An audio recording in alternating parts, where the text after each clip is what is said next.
decidí poner una carpetita en donde están las clases en PowerPoint. Entonces, el video que no se logre guardar o que ustedes no puedan descargar, está la clase en PowerPoint y no tienen problema. En todo caso, me llaman, me preguntan ante cualquier duda.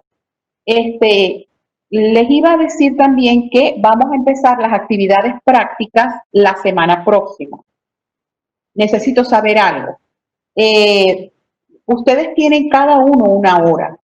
Yo no sé si es que ustedes, cada grupo tiene una hora porque a la siguiente hora tiene una actividad y viceversa. O sea, si algún grupo, como están divididos en dos, tienen, digámoslo así, la hora previa o la hora siguiente que le corresponde al grupo B o al grupo A, ocupado. Porque si no lo tienen ocupado, de verdad que trataría de ver, no vaya a ser, de a darlas todas, dar por lo menos las clases, las evaluaciones sí las haríamos separadas en los dos grupos que hicieron.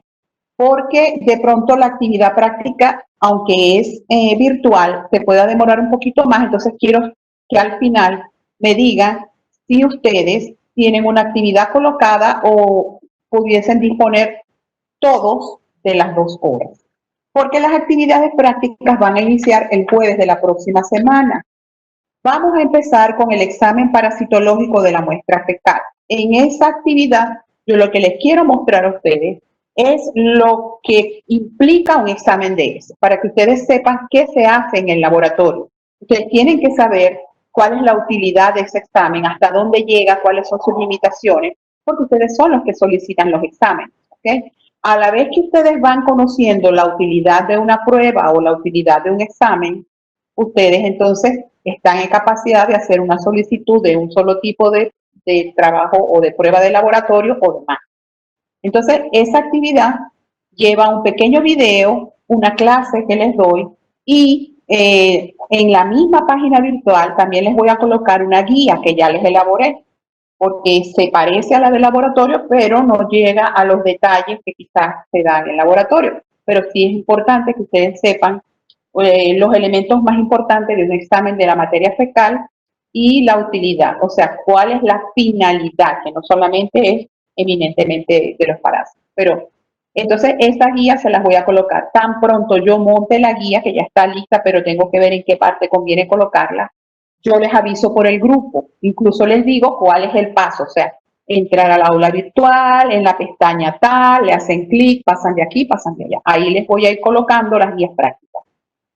Pienso que para lo que ustedes necesitan, dar 6 prácticas. ¿Okay? La primera iniciaría la próxima semana, o sea, el 18 de junio, que es jueves 18. La otra práctica sería el 25 de junio. La siguiente práctica sería el 2 de julio. Otra práctica el 9 de julio. La siguiente el 15 de julio. Y la última el 23 de julio. Esas prácticas van a ir más o menos relacionadas y por eso las estoy rodando en el tiempo con los temas de las clases teóricas, ¿ok? Eso es lo que he tratado de ir cuadrando. De hecho, el primero es el examen de heces, el segundo, la segunda práctica van a ser métodos parasitológicos complementarios al examen de heces, o sea, otro tipo de pruebas que se le aplican a la muestra fecal o a otro tipo de muestras que tienen que ver con el tracto gastrointestinal para el diagnóstico de enteroparásitos.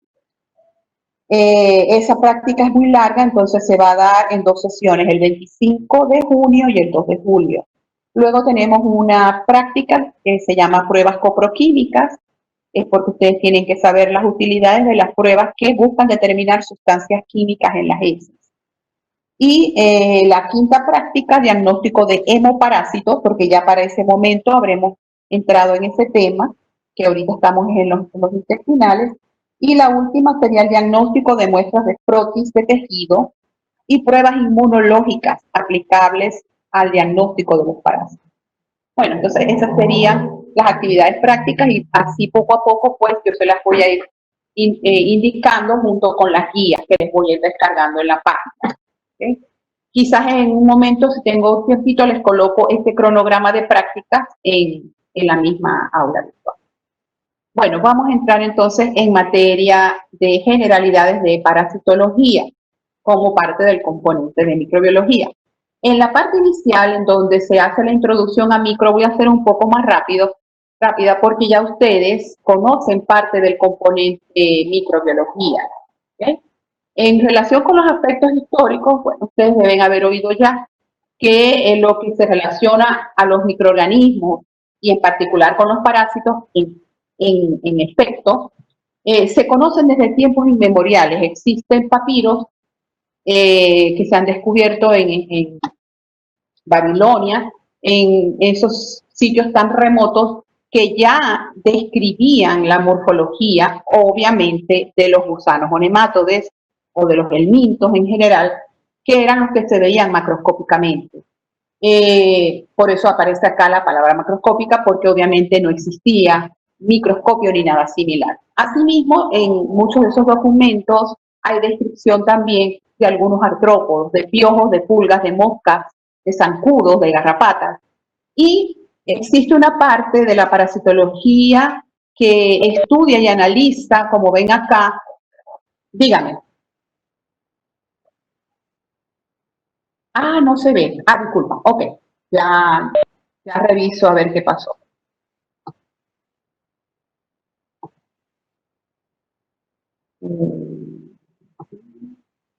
Vamos a volver ahí.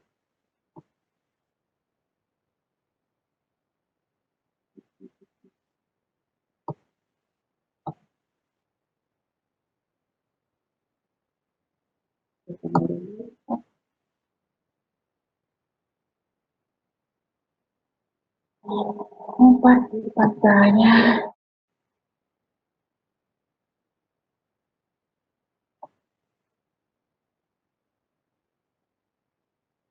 A ver, ¿lo ven ahora? Chicos, ahora sí, perfecto. Ok, como les comentaba entonces, hay una parte muy interesante de lo que es el estudio parasitológico que se ha encargado de analizar los parásitos en momias, es decir, en los coprolitos, que vendría a ser esa materia fecal súper seca, que ya pues está en el intestino de estas momias, en donde han podido detectar el ADN de algunos parásitos. Entonces, realmente los parásitos se conocen desde hace tiempo, pero realmente los avances más evidentes se realizaron después de los años 1600. ¿Por qué? Porque realmente en ese momento se empezaron a diseñar los diferentes microscopios muy rústicos que se crearon para esa época. Y de hecho, muchas personas consideran que el nacimiento de la microbiología está relacionado con Antonio van Leeuwenhoek, que fue a quien se le atribuye, aunque participaron otras personas, la creación del microscopio. Entonces, por eso notamos que a partir de allí, del descubrimiento o de la creación del microscopio, se empiezan a hacer descripciones de protozoos, o sea, de organismos unicelulares. De hecho, entonces se hace la descripción de Giardia, que la podemos llamar Lamblia duodenalis o intestinalis, de algunos otros protozoos del agua como Eugleena y Chirodonella, y de diversos protozoos que antes pues no se habían podido ni siquiera observar.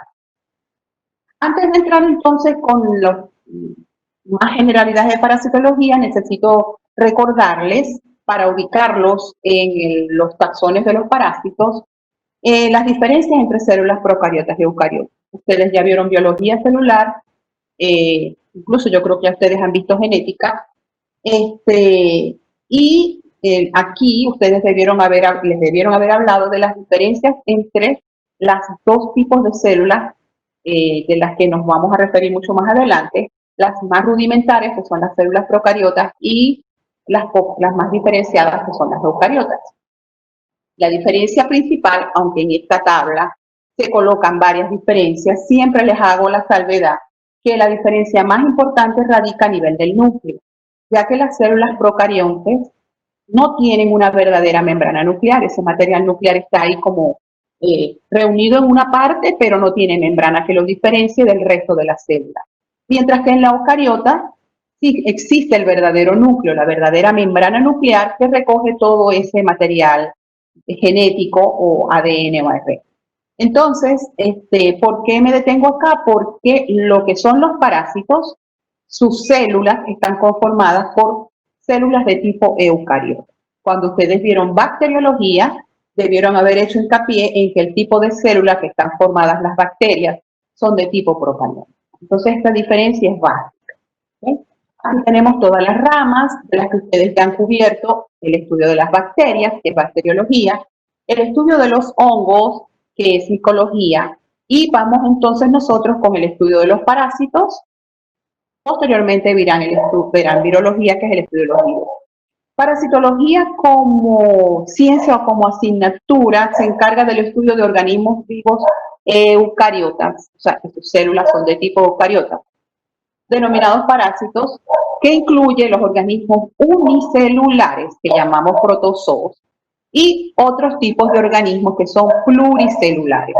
Dentro de los pluricelulares conseguimos dos tipos: los helmintos, que son los llamados gusanos, tanto gusanos planos como redondos, trematodes, céstodes y nematodes, y los artrópodos, que yo les había comentado, que son todos aquellos denominados como insectos que nosotros conocemos, ¿no? Entonces, por supuesto, se los iremos viendo parte por parte. La taxonomía es un elemento importante que ustedes deben conocer. Es como una ciencia aparte que tiene mucha relación con toda el área de microbiología, porque la taxonomía es lo que permite organizar a los seres vivos. De hecho, todos los seres vivos vamos a tener un nombre y un apellido, ¿okay? Desde el punto de vista biológico, justamente eso se llama nomenclatura binomial, binomial de dos nombres. Es algo así como que si alguien me pregunta, ¿cuál es tu nombre? Yo digo Zulbey, es el nombre, y Rivero, el apellido. Y si yo fuese un parásito, mi género fuera Zulbey y mi especie fuera Rivero. Entonces, algo similar hace la taxonomía con todos los seres vivos de la naturaleza. Todos los seres vivos de la naturaleza, desde el microscópico hasta el más desarrollado. Entonces, eso es bastante complejo y, como les digo, es una ciencia que se encarga de estructurar y organizar a todos los seres vivos que existen en la naturaleza, los conocidos y los que se van conociendo en el tiempo. ¿Qué hace la taxonomía? Clasifica a cada organismo en base a sus similitudes, los va reuniendo en grupos, por eso hablamos de taxas o taxones. Y de allí va haciendo otras separaciones en base a características biológicas, genéticas, morfológicas. Entonces se van dividiendo en filum, en familias, en órdenes, en clases, en géneros y en especies. Por eso les digo que es algo, pues, una ciencia bastante compleja. Se encarga de la nomenclatura, es lo que les decía, se encarga de darle un nombre y un apellido, es decir, darle un género, nombre al género y nombre a la especie de esos microorganismos o de seres vivos que se identifican. Y se encarga de dar las pautas, que es la parte de identificación, de cómo nosotros podemos identificar a este microorganismo, es decir, dar los procedimientos que nos permiten identificar o reconocer a cada uno de esos seres vivos de la naturaleza. Entonces aquí tenemos otra vez cuando se encarga de la clasificación, que está en la parte izquierda, reino, división, clase, orden, familia, género y especie. En la parte de nomenclatura se encarga de darle, de aplicar el sistema binomial y le da el nombre del género, que en este caso es una bacteria, Escherichia, y en la parte derecha la especie sería Coli. Eso es la forma como se manejan los nombres. Y nos da las pautas de la identificación, tanto de las características fenotípicas, que son las externas, morfológicas, como genotípicas, que tienen que ver con la parte del genoma, biología molecular. ¿Okay?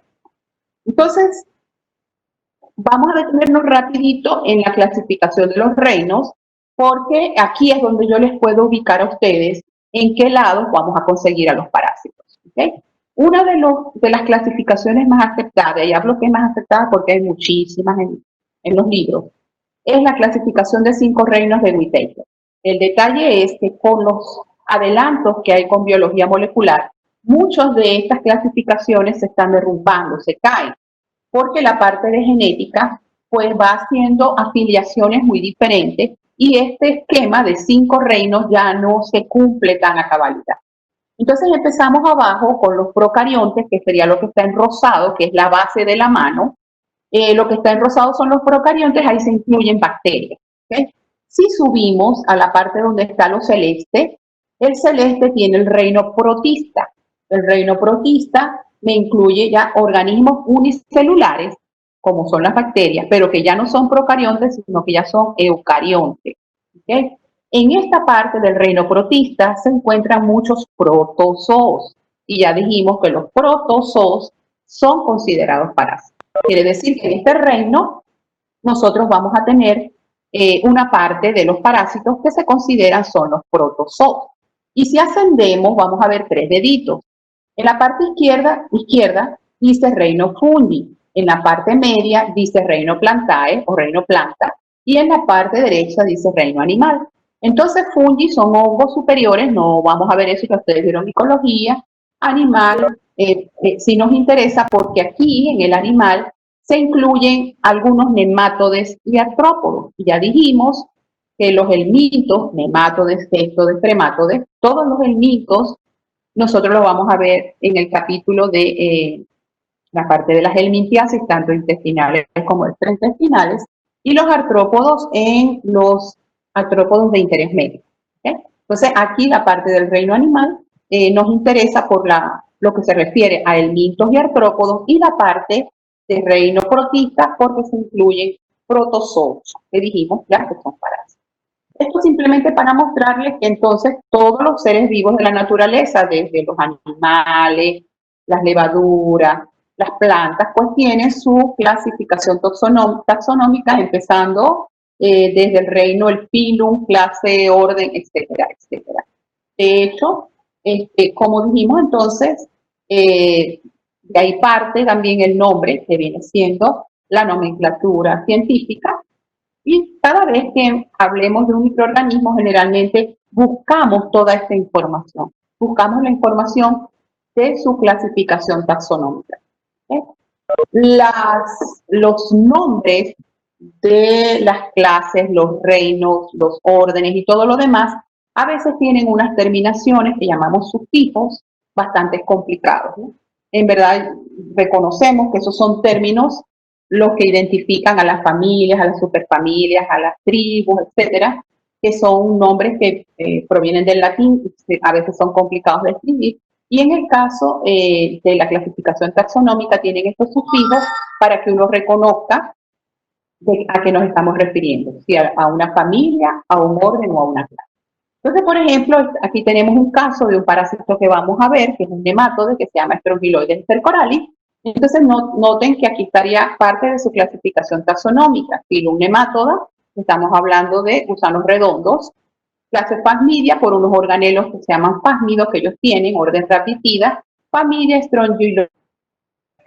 Como les estaba comentando entonces, la nomenclatura binomial implica que debemos cumplir con algunas reglas en la escritura de los seres vivos en general y en este caso de los parásitos.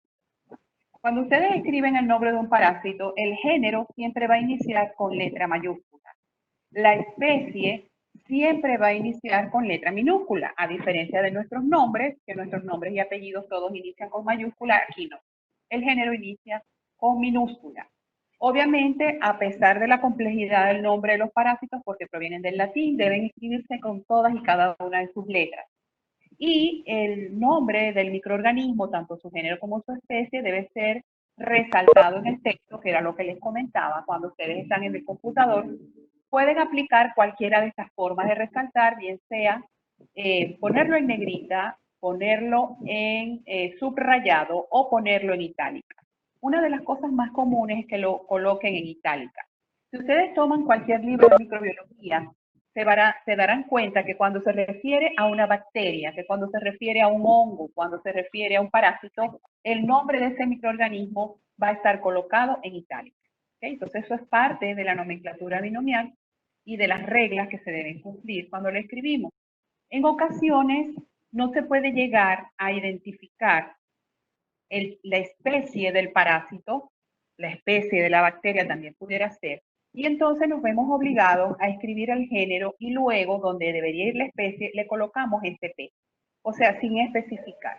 ¿Okay? Entonces, ustedes van a darse cuenta más adelante, por ejemplo, cuando yo les hable de tenia, que hablemos del huevo de tenia, ustedes se van a dar cuenta que el reporte de laboratorio se hace como huevo de tenia SP.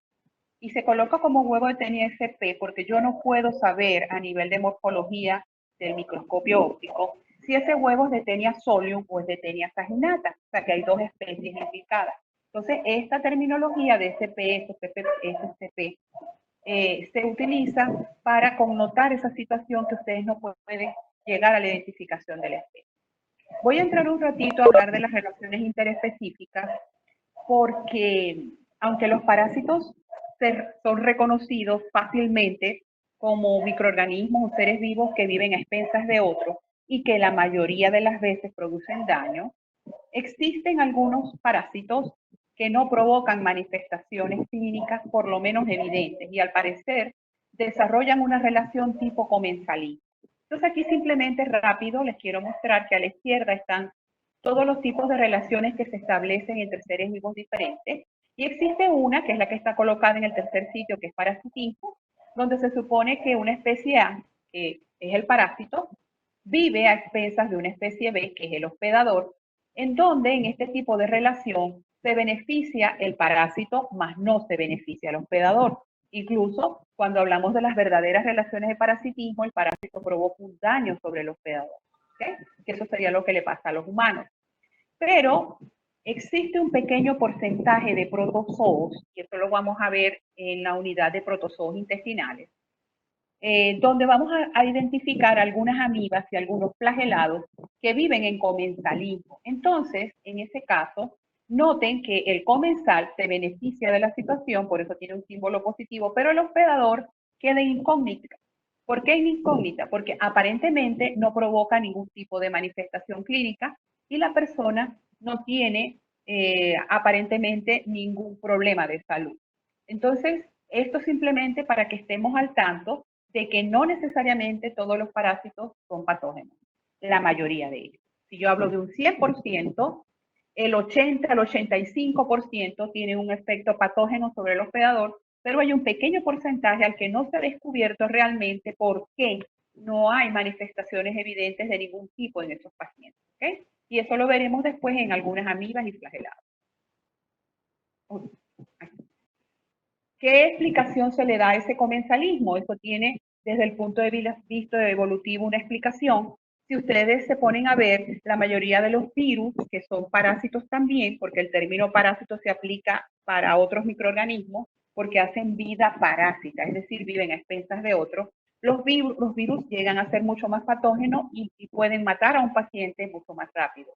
Se piensa que los parásitos han logrado hacer una cierta situación de equilibrio con sus hospederos, lo que les permite, desde el punto de vista biológico, durar más tiempo. Es algo así como acabar con tu fuente de alimentación. Entonces, los parásitos, por eso se explica que algunos de ellos han evolucionado de un modo tal que no provocan un daño en su hospedero y logran establecer un equilibrio de vida en donde se determina que existe un comensalismo y no realmente un parasitismo. Entonces, la parasitología, si nosotros tuviéramos que definir, es una parte de la biología, específicamente de la microbiología, que se encarga del estudio de los seres vivos que nosotros denominamos como parásitos. Aquí sí tenemos que ser más específicos, porque como ya les decía, algunas bacterias hacen vida parásita. Los virus son eminentemente parásitos desde el punto de vista de su ciclo biológico, porque utilizan las baterías de las células que infectan para hacer todo su metabolismo. Entonces, ustedes dirán, pero entonces, ¿qué microorganismos estudia parasitología? En el campo de la parasitología médica se circunscribe al estudio de los protozoarios. ¿Se acuerdan que yo les hablé de los protozoos que están en la parte baja del reino de los 5 reinos? Los helmintos, que serían los gusanos, tanto redondos como planos, y los artrópodos que afectan al hombre. Entonces, en términos básicos, incluyen a esos 3 tipos de microorganismos: protozoos, helmintos y artrópodos que causan o afectan al hombre. Desde ese punto de vista, entonces, tenemos 3 subramas dentro de la parasitología, que son la helmintología, la protozoología y la entomología. Helmintología obviamente estudia a los gusanos, a los helmintos, protozoología estudia a los unicelulares, que son los protozoos, y la entomología estudia a todos los artrópodos. ¿Okay? Entonces, ya aquí podemos notar que ya la gente se va subespecializando en el estudio de cada una de estas ramas. Ahora entonces vamos a definir lo que sería el término parásito como tal. El parásito es aquel ser vivo que vive la totalidad o parte de su existencia en otro ser vivo. Y noten que dice la totalidad o parte, porque vamos a reconocer algunos parásitos que necesariamente hacen todo su ciclo biológico en un solo hospedero, mientras que hay otros que pueden vivir una parte en forma libre en el medio ambiente, multiplicarse y demás, y hacen otra parte de su vida en otro ser vivo. Entonces, desde ese punto de vista, algunos tienen una vida completa como parásitos y otros hacen una vida compartida, parte de parásitos y parte de vida libre. Entonces, por eso se incluye aquí totalidad o parte de su existencia y puede vivir en ese hospedero, en su interior o en su exterior.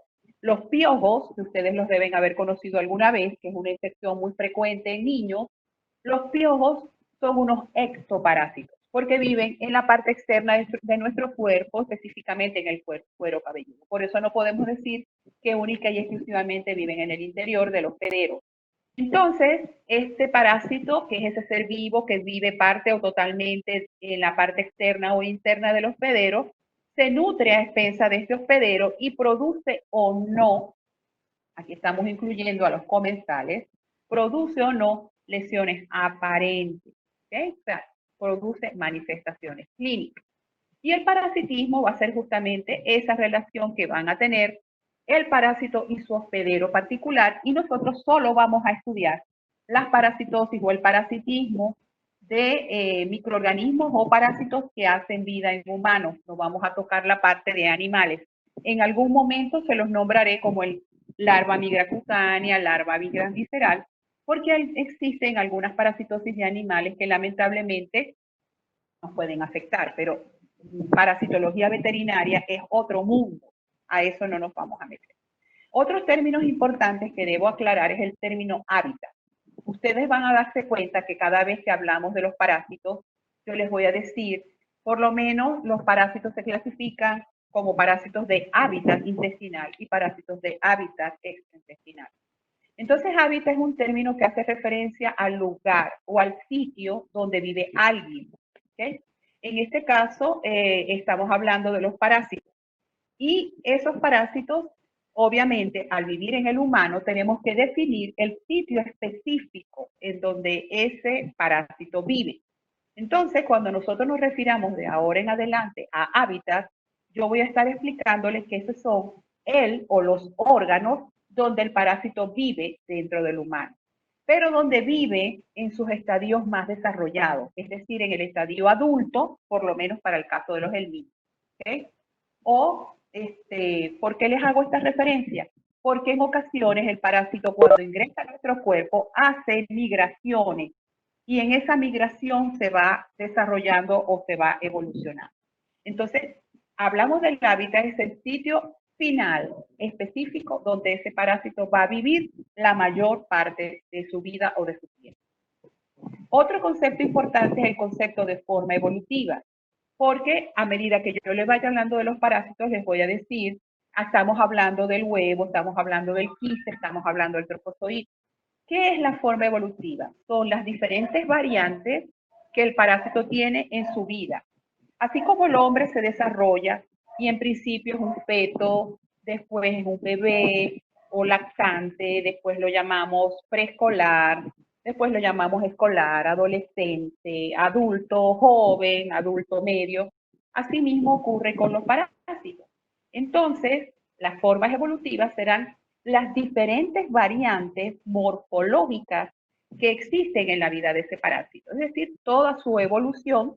Existen ciertos estadios, que es lo que nosotros llamamos formas evolutivas. Entonces, por lo menos para los helmintos, iniciamos con la forma más primitiva, que es el huevo. El huevo evoluciona hacia una forma más desarrollada, que es la forma larvaria o la larva, y esa larva también se desarrolla hasta el estadio adulto, ¿okay? Que llamamos gusano adulto. Entonces, las formas evolutivas, como expliqué, son las diferentes variantes morfológicas que un parásito puede tener. Y como vemos acá, los protozoos y los helmintos tienen diversas formas evolutivas. A la izquierda colocó algunos, por lo menos de los intestinales, los protozoos. Tenemos dos formas evolutivas importantes que son los trofozoitos y los quistes. Los oquistes son una forma, una pequeña variante del quiste que solo tienen algunos protozoos que pertenecen a Coccini. ¿Okay? Amastigotas, tripomastigotas y promastigotas son formas evolutivas de protozoos que habitan en sangres y tejidos. Cuando hablemos de leishmania, cuando hablemos de paludismo, ustedes me van a oír hablar por lo menos de leishmania, de formas amastigotas, de formas promastigotas. ¿Okay? Entonces, van a variar para cada especie parasitaria. Y cuando hablamos del minto, ya les había dicho que existen las formas de huevo, la forma de larva, tanto rhabditoide como filariforme, otras formas larvarias que se denominan cisticercos, cisticercoides, y obviamente la forma más desarrollada, que es la forma adulta. ¿Okay? Ciclo biológico. ¿Qué es eso de que yo tanto nombro? Ciclo evolutivo, ciclo biológico. El ciclo biológico son todos los cambios o fenómenos que permiten que de una forma rudimentaria se desarrolle a una forma más evolucionada y todas las etapas que cumple tanto en los seres vivos como fuera de los seres vivos que ese parásito es donde él está viviendo. Entonces, si lo decimos en términos muy sencillos, representan el desarrollo en el tiempo de la vida de ese ser vivo, o sea, de ese parásito. ¿Y por qué lo llamamos ciclo? Si ustedes ven lo que está aquí a la derecha, que es el ciclo de un enteroparásito, este humano infectado elimina una forma evolutiva que va al medio ambiente, evoluciona, valga la redundancia, luego una forma más desarrollada de ese mismo parásito ingresa en otro ser humano y hace un ciclo o migración en el cuerpo que para cada especie diremos cómo es. Y entonces en este caso, como notan, se cierra el ciclo. Por eso es que todos tienen este tipo de características. Inicia en una parte y luego vuelve al sitio de origen prácticamente para cerrar el ciclo. Entonces, para cada parásito, nosotros vamos a tener su ciclo evolutivo. En los helmintos, generalmente, los ciclos evolutivos inician con la forma más rudimentaria, que vendría siendo el huevo, sufren todas las modificaciones necesarias para transformarse a formas intermedias, que son las formas larvarias, y luego estas formas larvarias se desarrollan hasta lo que denominamos formas adultas. Es decir, que en el caso de los helmintos hay una transformación completa, muy diferente un huevo a la forma desarrollada que es el adulto. En los protozoos, también los ciclos evolutivos son cambios o implican cambios morfológicos y también son círculos cerrados. Pero en el caso de los protozoos, lo que ocurren son interconversiones. Es decir, si nosotros tenemos el ciclo evolutivo de algún protozoo, los trofozoitos, que son esta forma que está en la parte inferior, por lo menos aquí esto es giardia, los trofozoitos, que son las formas mótiles, se recubren de una membrana gruesa, que es la membrana quística, y en ese momento cambian su morfología y se transforman a quistes. Pero ¿qué pasa? Más adelante, este quiste se puede perder la cutícula o la membrana quística y volverse a transformar en trofozoos. Por eso les decía que en el caso de los protozoos son estados de interconversión de uno a otro, a diferencia que en el caso de los helmintos, que implicaba un desarrollo que no es que no se puede devolver, digámoslo en términos sencillos. ¿Okay? Los parásitos, aparte de su clasificación taxonómica, tenemos la costumbre también de agruparlos en base a su ciclo biológico en dos tipos de parásitos. Los que se denominan parásitos monoxenos son todos los parásitos que tienen ciclos sencillos, que involucran al solo hospedador. Es decir, que todo el ciclo se da en ese hospedador, no involucra pasos de un hospedador a otro. Existen otros parásitos que se denominan heteroxenos, donde el ciclo evolutivo se realiza en 2 o en más hospedadores. Y eso tiene que ser en forma obligatoria. Quiere decir que si no están en el sitio todos los hospedadores del ciclo, el parásito no evoluciona. Eso es ideal para aplicar medidas preventivas, porque si yo detengo la multiplicación del parásito, por supuesto el parásito no se desarrolla y no va a existir, no se va a desarrollar en esa comunidad. ¿Okay? Entonces, en los ciclos heteroxenos, a veces es más fácil cortar esas cadenas epidemiológicas. Ejemplos, vamos a ver rapidito, los ciclos biológicos donde solamente hay un hospedador los denominamos los parásitos monoxenos, y dentro de los heteroxenos hay diheteroxenos y trieteroxenos, donde intervienen 2 y más hospedadores. Este es un ciclo monoxeno, todo el ciclo se da en el niño. Este es el ciclo de Enterobius vermicularis, que la gente acostumbra a llamar oxiuro vulgarmente, el parásito oxiuro, pero ustedes tienen que acostumbrarse a llamarlo como biológicamente se lo denomina, que es Enterobius vermicularis. Entonces, Enterobius tiene un ciclo completamente humano, se da directamente todo dentro del humano y los huevitos pueden ser expulsados por el área perianal y contaminar o infectar a otras personas y contaminar algunos implementos de uso común entre los niños. Los parásitos diheteroxenos requieren 2 hospedadores. Si ustedes ven estos ciclos, el de la izquierda y el de la derecha tienen unos círculos. El hospedador aquí es el hombre y el hospedador aquí abajo también es el chancho. Entonces, este es el ciclo de Taenia solium. Significa que para que la teniasis exista, tiene que haber humanos y chanchos. Falta alguno de los dos, no se da el ciclo de teniasis. Entonces, fíjense que aquí intervienen 2 hospedadores. Aquí mismo también intervienen 2 hospedadores y el caracol. Este es el ciclo de un parásito que se llama Schistosoma manzoni, en donde ustedes, como se dan cuenta, el parásito tiene que evolucionar necesariamente dentro del caracol para posteriormente ingresar en el humano y desarrollarse hasta el estadio adulto. Los trieteroxenos necesitan, además del hospedero humano, 2 hospedadores más. ¿Okay? Aquí tenemos 3 ciclos evolutivos diferentes, pero voy a tomar como ejemplo el del círculo turquesa. Este ser humano elimina un huevo, el huevo desarrolla una cercaria, un miracidio. El miracidio penetra en el caracol, que es el primer hospedero. Del caracol sale una cercaria y esta cercaria penetra en un pez. En el pez se enquista y la persona que se va a infectar más adelante debe ingerir el pez mal cocido o crudo. Entonces, como se dan cuenta, en este caso hay 3 hospedadores. ¿Okay? Y así mismo ocurre con cada uno de ellos. Las diferencias obviamente están en los tipos de caracol y en el segundo hospedero, que aquí es una planta, aquí es ¿cómo se llama? Un cangrejito y aquí es un pez. ¿Okay?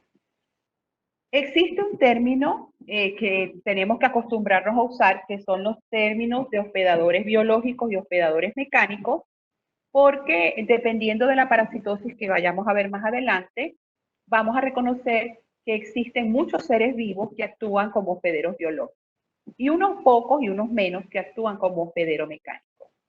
Sabemos que hospedero es el que alberga el parásito, pero a pesar de eso, el hospedero biológico es aquel que permite la multiplicación del parásito dentro de su organismo. El humano, en muchas ocasiones, es un hospedero biológico de parásitos porque permite que en su cuerpo se multiplique este parásito. Mientras que el hospedero mecánico es un concepto diferente, porque en el hospedero mecánico el parásito no se multiplica. Prácticamente contamina al hospedero mecánico y el hospedero mecánico lo moviliza como un transporte hacia otro lugar. Entonces, en realidad el parásito no está sufriendo modificación alguna.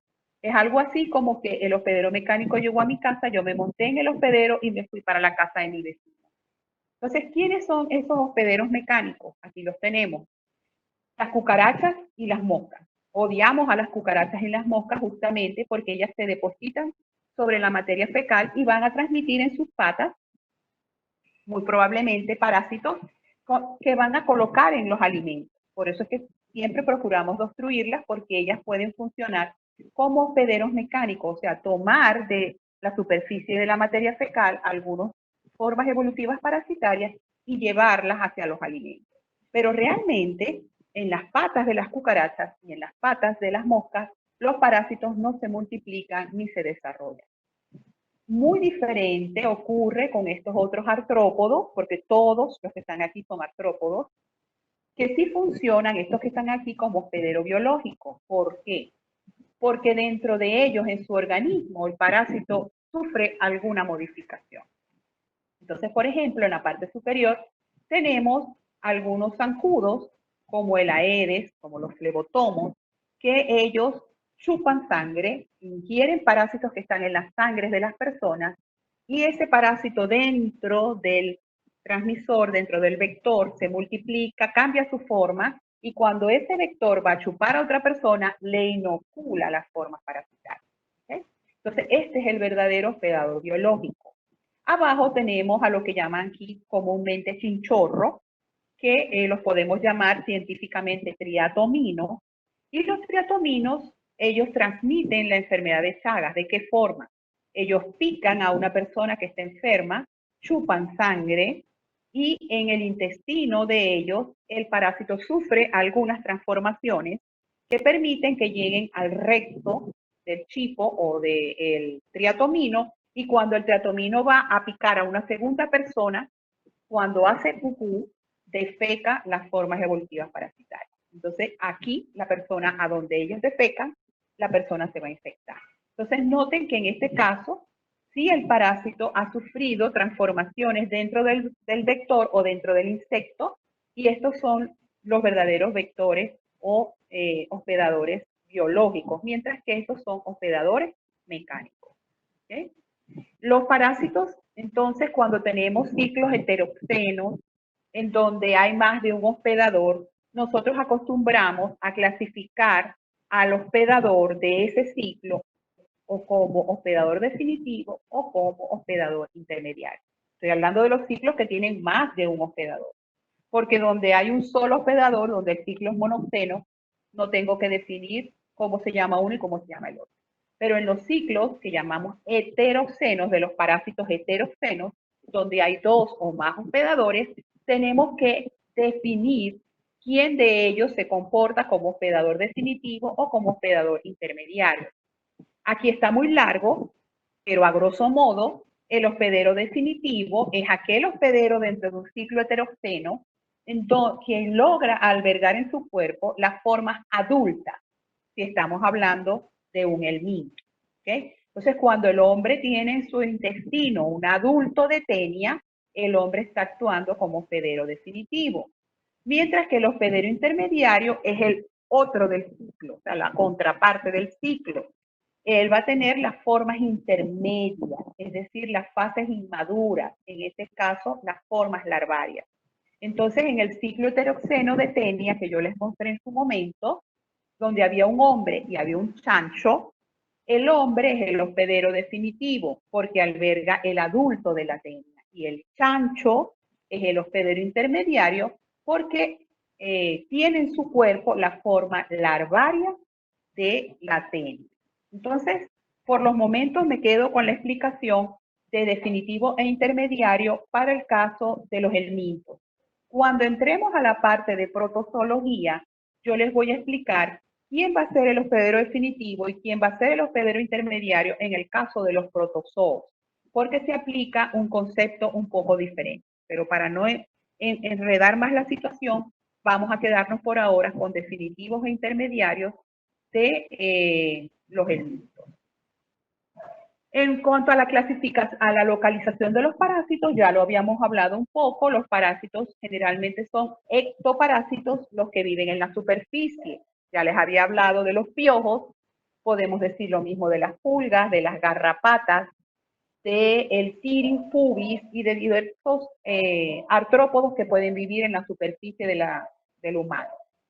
Entonces, esos serían denominados ectoparásitos.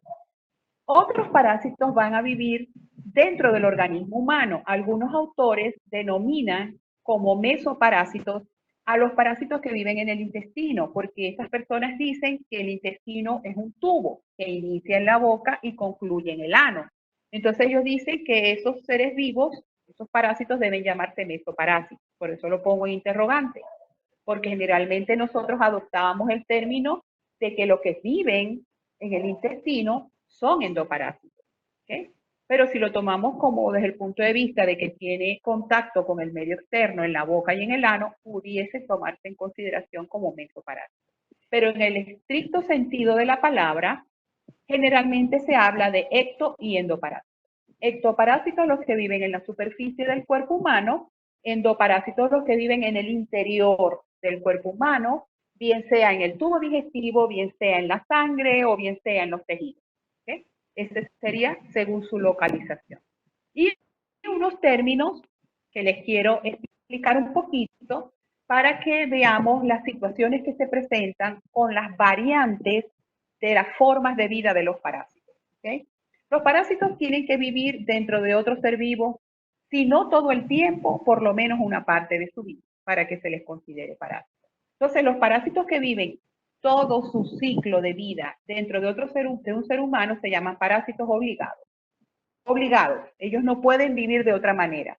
Si no están dentro de un organismo humano, de hecho, Ascaris lumbricoides es exclusivo del humano.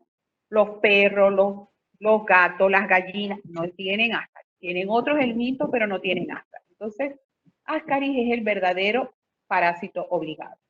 En cambio, existen otros parásitos que se denominan facultativos, porque tienen la enorme capacidad de vivir haciendo vida parásita como haciendo vida libre.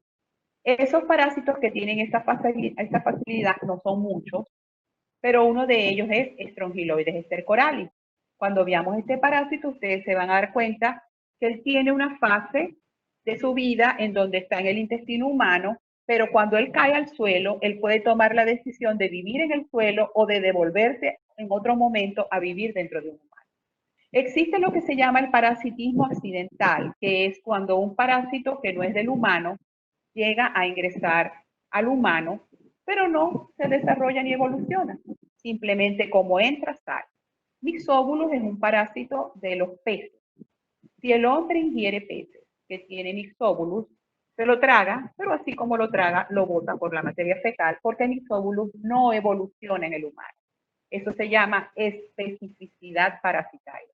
Cuando un parásito no puede vivir en otro hospedero diferente al donde siempre vive, eso se llama especificidad parasitaria, que ahora lo voy a explicar. Existe otra forma de vivir de los parásitos que se llama parasitismo desviado o extraviado. Sobre eso voy a hablar al final, que es la parasitosis, por ejemplo, por Ancylostoma caninum. Si ustedes ven el término caninum, ¿qué piensan ustedes que a quién parasita este gusano o este nematode?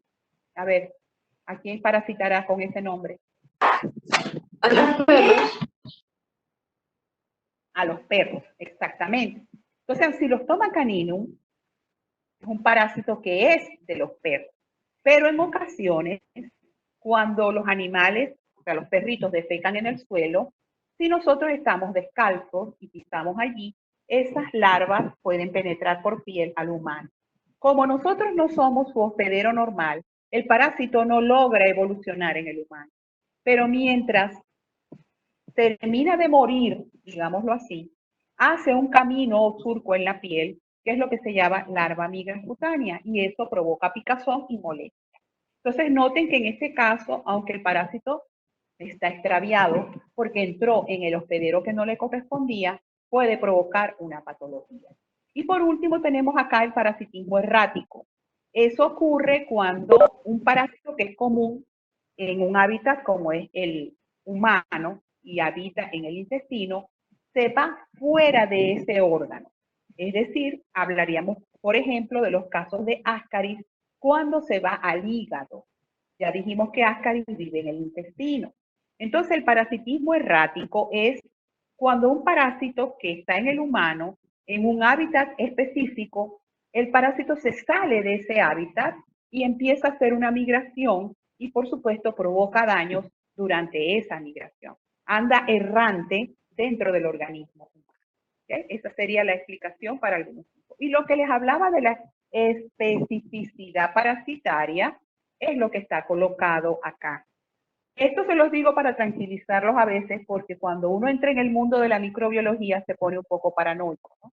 Porque entre que son virus, parásitos, bacterias, hongos, uno no quiere comer, uno no quiere vivir y uno no quiere hacer.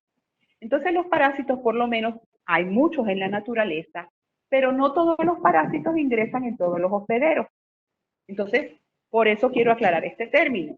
Los parásitos se clasifican como estenoxenos o como euricenos, dependiendo de si son capaces de vivir en un hospedero específico o si son capaces de vivir en muchos hospederos.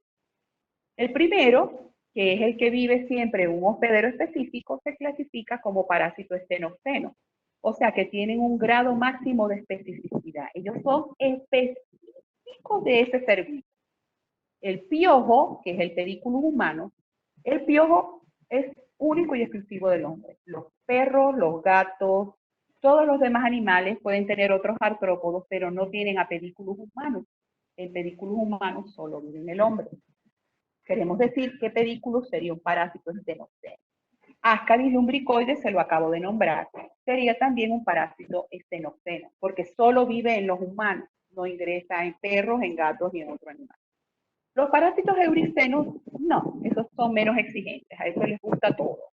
Entonces tienen un grado mínimo de especificidad, esos son los peligrosos, porque esos son de animales y se le pegan al hombre.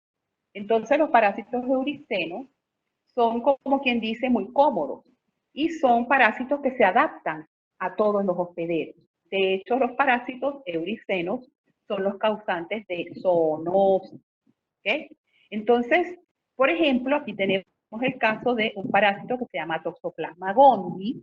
Quizás las muchachas los han oído, que es el famoso productor de la toxoplasmosis. Pues Toxoplasma gondii es un parásito euriceno.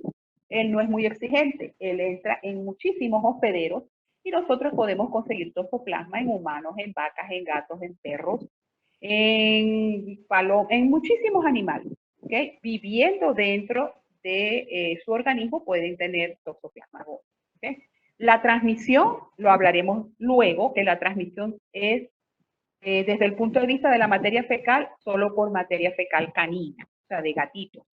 Pero realmente el parásito puede vivir o puede estar dentro de muchísimos hospederos diferentes, de especies animales diferentes.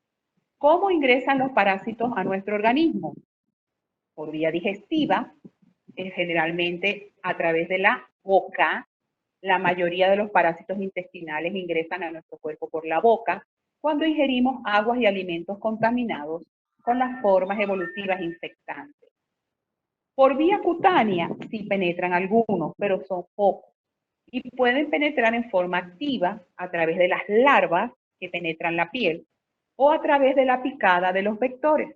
Deben recordar que les hablé de los chinchorros o les hablé también de los insectos tipo zancudo que nos pican y nos pueden transmitir formas evolutivas infectantes de parásitos.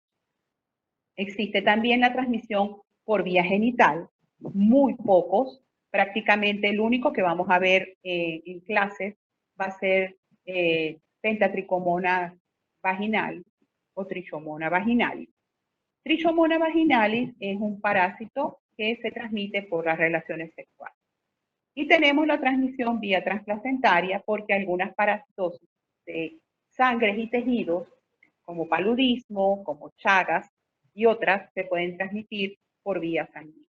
Aquí es lo mismo, mecanismo pasivo oral, cuando ingerimos las formas evolutivas, mecanismo activo a través de piel, porque penetra la larva o picadura de insectos. ¿Okay? Hay algo que tenemos que explicar, que es la diferencia entre el término parasitismo y parasitosis.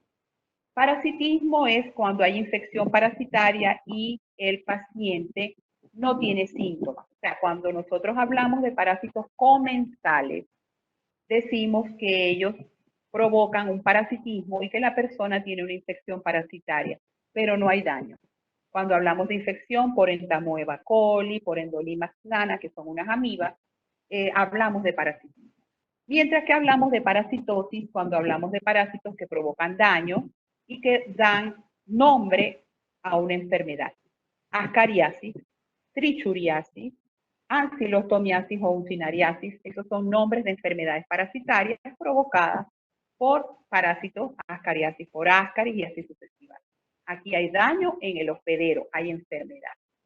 El término de portador y reservorio se los voy a dejar para que lo lean después, pero esto tiene que ver con el hecho de que algunos seres humanos actuamos como portadores y algunos animales actúan como reservorio de parásitos.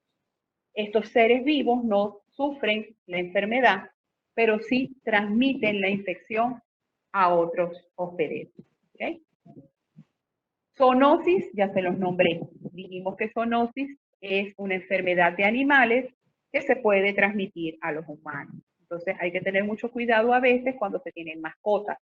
Hay que tener a las mascotas libres de parásitos, porque algunas de esas parasitosis se pueden transmitir al humano. Y las antropozoonosis son las parasitosis que siendo de humanos se pueden transferir a los animales, pero a los de medicina nos interesan más son las zoonosis. Las antropozoonosis se preocuparán pues los veterinarios. ¿Cómo el parásito le provoca daño al hospedador? Generalmente los parásitos tienen diversos mecanismos. Hay unos mecanismos que se llaman de acción mecánica, como son las traumáticas. Algunos helmintos tienen dientes, ganchos en el extremo anterior y cuando se enganchan rompen el tejido. Eso es una acción traumática. Algunos, cuando crecen, comprimen el tejido y al comprimir el tejido, pues lo lesionan. Y algunos obstruyen, por ejemplo, Ascaris hace nudos en el intestino y ese nudo no deja pasar la materia fecal. Otros simplemente tienen acción exfoliadora, se comen lo que nosotros deberíamos ingerir. Por eso es que las personas pueden tener problemas de nutrición, porque el parásito tiene esa acción. Existen acciones tóxico-químicas, por ejemplo, como algunos protozoos que eliminan enzimas líticas, como entamoeba histolítica. Entamoeba histolítica es una amiba que destruye el tejido y lo hace con unas enzimas. Entonces ella tiene una acción tóxico-química. Y otros tienen una acción alergizante. ¿Qué significa eso? Que producen sustancias que las excretan al tejido o a la sangre y eso provoca en la persona una cierta alergia. ¿Okay? Elevación de la inmunoglobulina E, procesos alérgicos en general que son incómodos para el paciente. Entonces, ya para concluir esta parte de la clase, entonces vamos a hablar a veces de la epidemiología de las parasitosis, sobre todo cuando hablamos de parásitos que son típicos de algunas regiones. Por ejemplo, los parásitos intestinales son muy frecuentes en personas que viven en malas condiciones higiénicas. Entonces, ustedes tienen que revisar ese antecedente epidemiológico para sospechar que la persona pueda tener una parasitosis intestinal. A veces los antecedentes epidemiológicos son importantes en regiones rurales en donde viven algunos artrópodos transmisores, por ejemplo, del paludismo o de la leishmaniasis o del mal de Chagas. Entonces, cuando ustedes entrevistan al paciente que le hacen la consulta clínica, ustedes tienen que cubrir esa parte de investigar la epidemiología del paciente, si vive en un área que pueda ser endémica, para poder concluir en un diagnóstico. Y esto, que siempre se los voy a estar nombrando cuando hablamos de parasitosis intestinales, son medidas preventivas. Por lo menos para las intestinales. Para las de sangre y tejido, después les nombraré algunas otras medidas preventivas diferentes, ¿no? Eso solo para que las tengan pendientes. Y esta que es la última diapositiva, muestra algunos ejemplos de helmintos y protozoos que vamos a ver cuando hablemos de los parásitos intestinales, que son las primeras clases, ¿no? Entonces, bueno, era necesario así. Era la parte de generalidades de parasitología. Como les había comentado, según la programación de lo que les presenté en la primera clase que tuvimos, vamos a iniciar con los helmintos de hábitat intestinal. ¿Okay? Y en este caso vamos a hablar de los que se denominan geohelmintos, que son 3 helmintos que viven en el intestino. ¿Okay? Déjenme ver aquí qué pasa. Aquí ven tierra.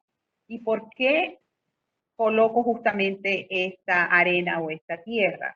Porque los geohelmintos o las geohelmintiasis son aquellas infecciones parasitarias producidas por especies, en este caso de nematodes o gusanos redondos, que viven en el intestino.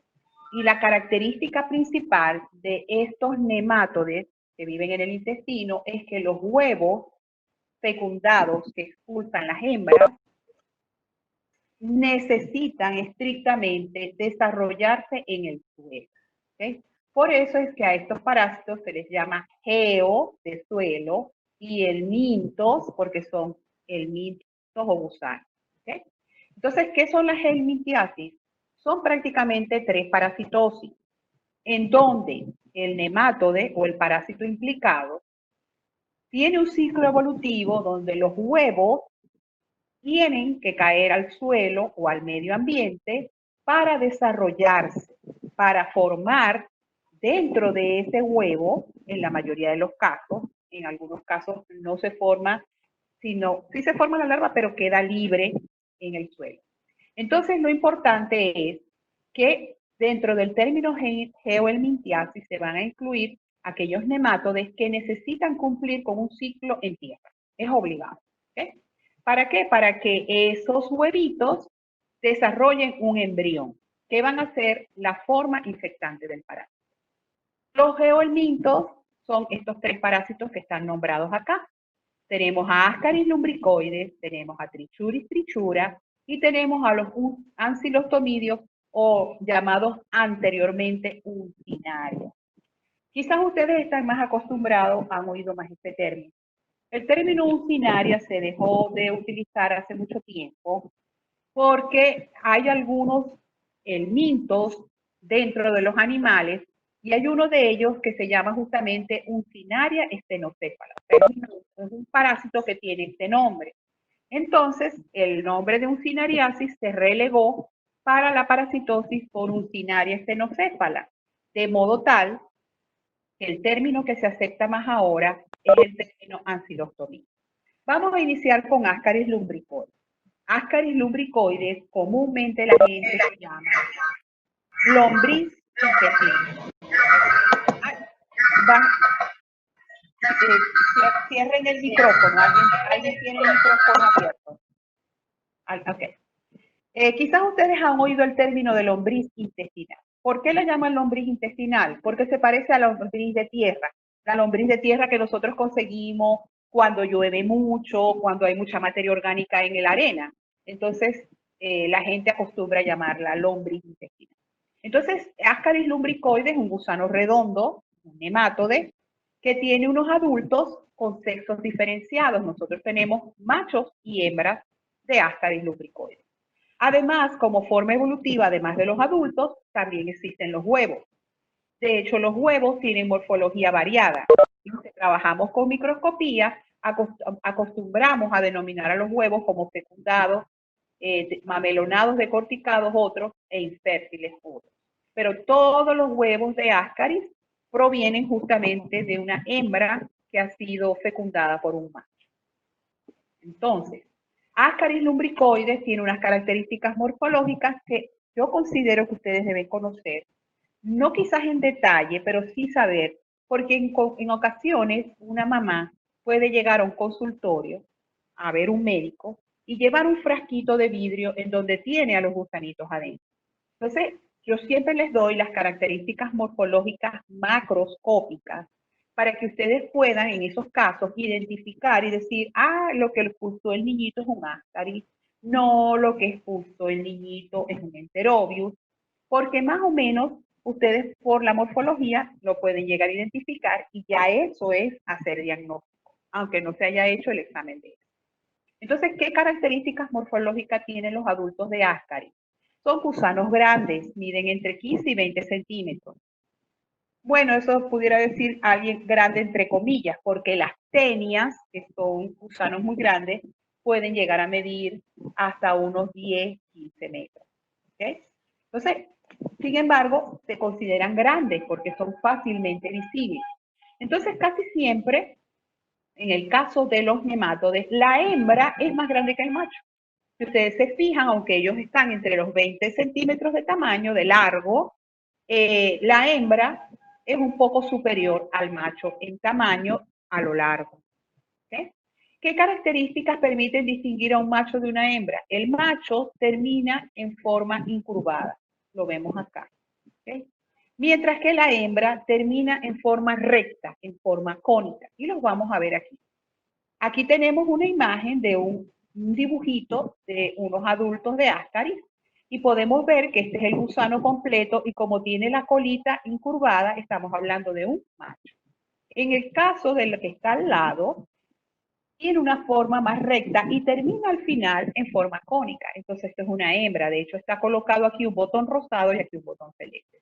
En el extremo anterior tienen una boca con 3 labios, pero esos son detalles que no vamos a ver tan fácil.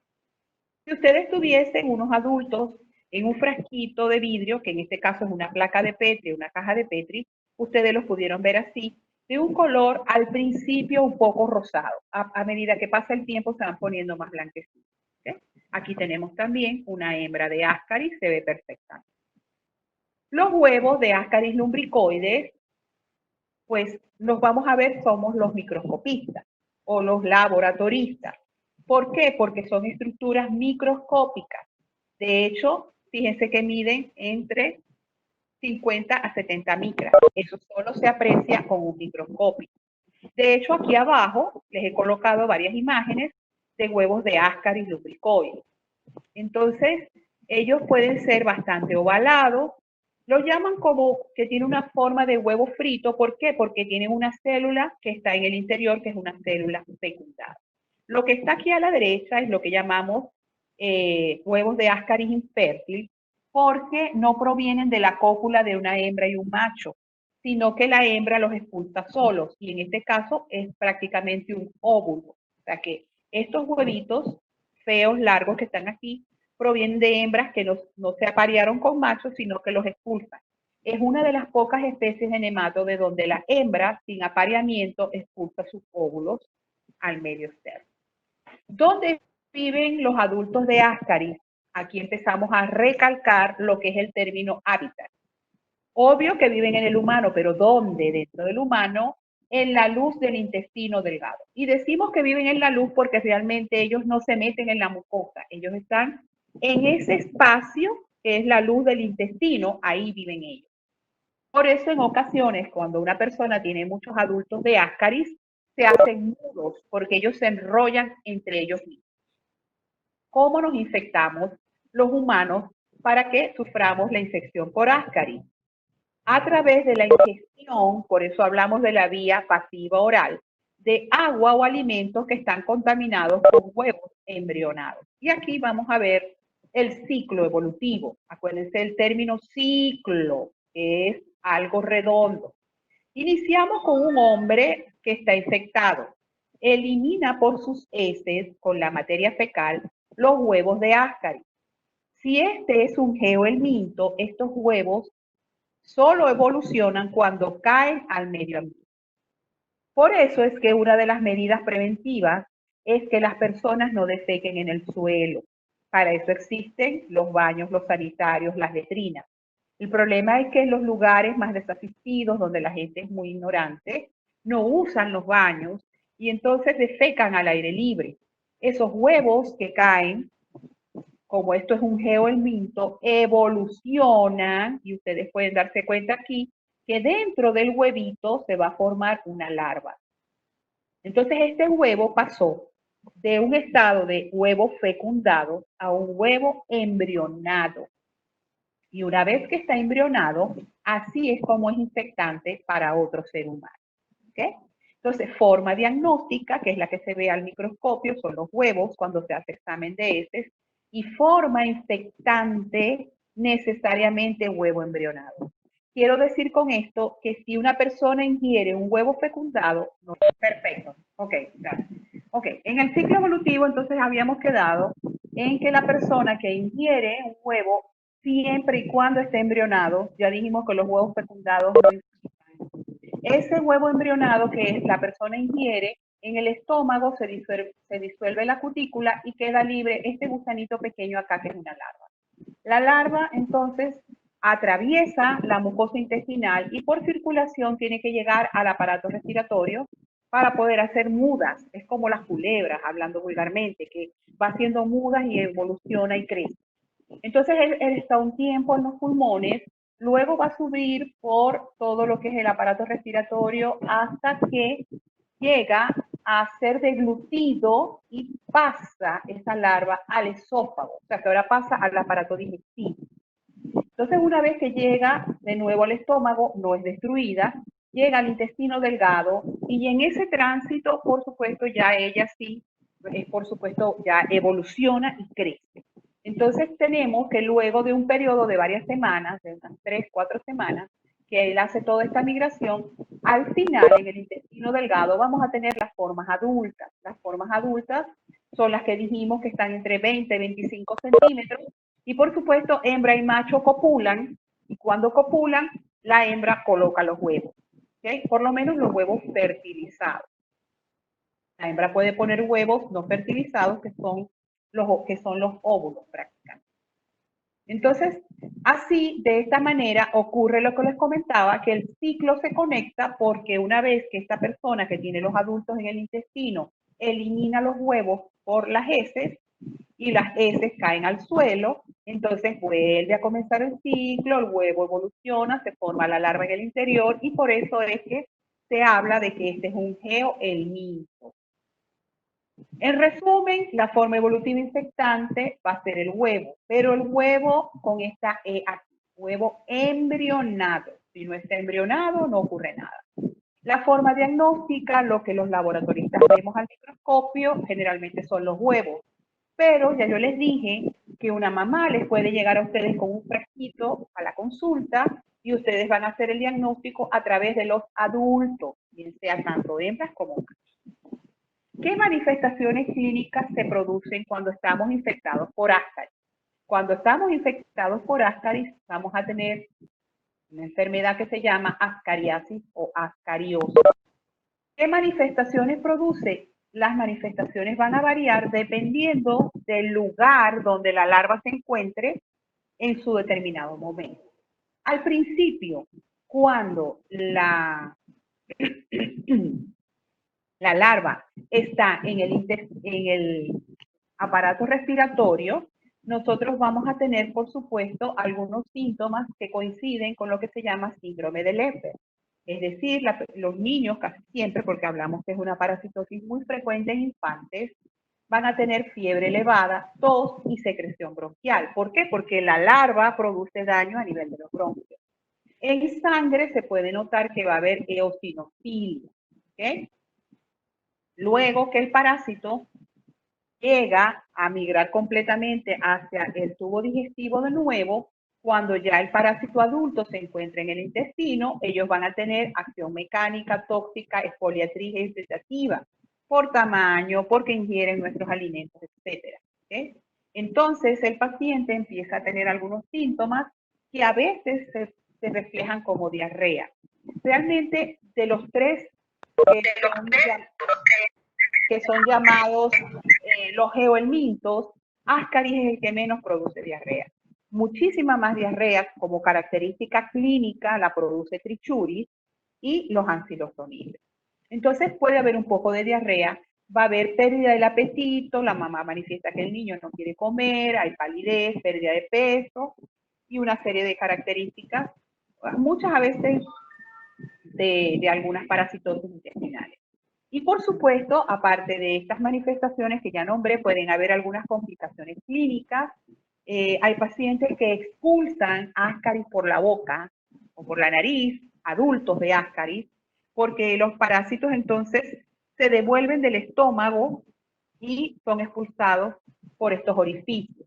Pero existen complicaciones donde los adultos de Ascaris no son expulsados por la boca, sino que se van a otros órganos y pueden invadir la vesícula, el apéndice, incluso en esos casos pueden ameritar cirugía.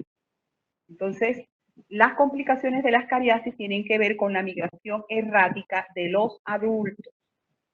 Ya habíamos hablado de las manifestaciones, generalmente como característica existe el hecho de que cuando el niño tiene muchos adultos, tiene un abdomen abultado. Esos son los niñitos que uno llama que son niñitos barrigones, porque los adultos son muy grandes, ocupan espacio. Entonces esos niñitos son barrigones. ¿Okay? Y bueno, este sería el caso excesivo de una persona que está expulsando, un niñito expulsando abundantes ascaris por el ano. Y este es un niñito que murió y el ascaris empezó a migrar y salió incluso por boca y nariz. ¿Cómo hacemos el diagnóstico? O sea, ¿qué solicitan ustedes al laboratorio? Ustedes tienen que solicitar un examen de heces, un examen coproparasitológico. Ese es el examen que yo les voy a explicar cómo se hace en la primera práctica que vamos a tener. Mucha gente lo llama examen de heces directo o examen de heces coproparasitológico, que es diferente a un examen bacteriológico. ¿Okay? Totalmente diferente. Ese examen tiene, para nosotros, implica visualizar esto que está aquí a la izquierda, que es una plaquita al microscopio con una preparación de las heces preparadas con salina y lugol. En ocasiones, cuando ustedes todavía tienen sospecha clínica de que el paciente tiene ascariasis, pero en el examen directo no le sale ningún parásito, pueden solicitar métodos de concentración. Los métodos de concentración se aplican a la muestra de heces y lo que permiten es que con una porción pequeña de heces el laboratorio logre identificar parásitos que están en escasa cantidad.